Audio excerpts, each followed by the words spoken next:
Hello, word listeners, and welcome back to another episode. I'm your host, Alex, and I'm thrilled to have you join me as we explore the fascinating world of English vocabulary.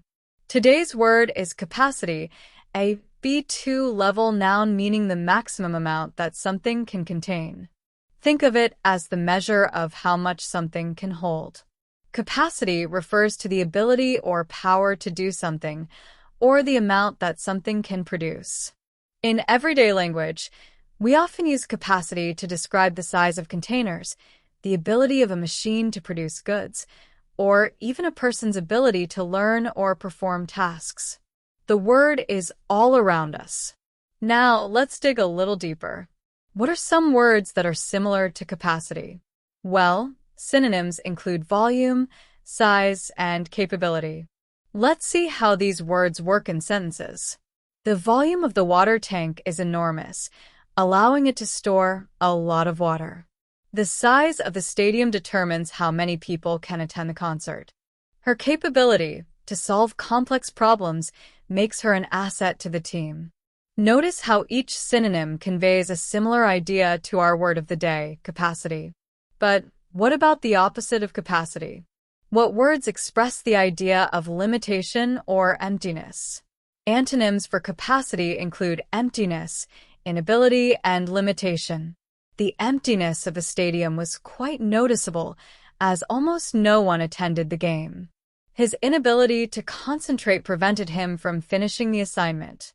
The limitation of the engine's power made it unsuitable for heavy loads.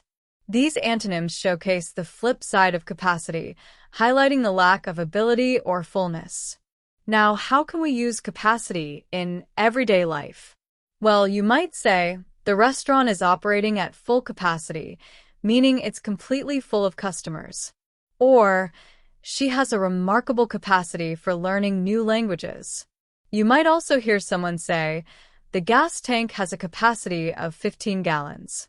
These examples demonstrate how capacity is woven into our daily conversations. Let's consider a few more usage examples. The theater has a seating capacity of 500 people.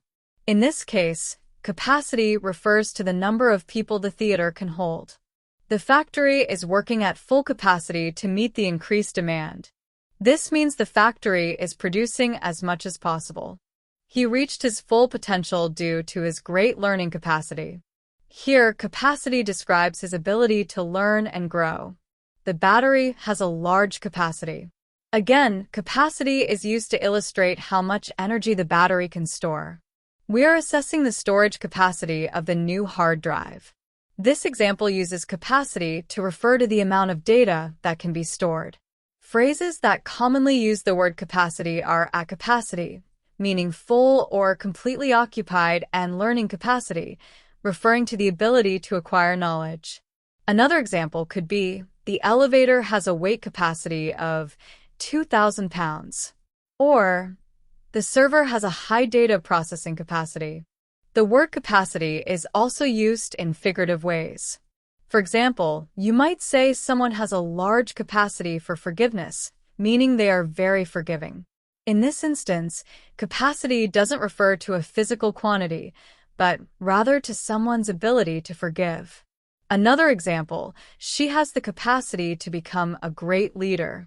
In this sentence, capacity refers to her potential. To summarize, capacity is a B2 level noun that refers to the maximum amount something can hold or the ability to do something.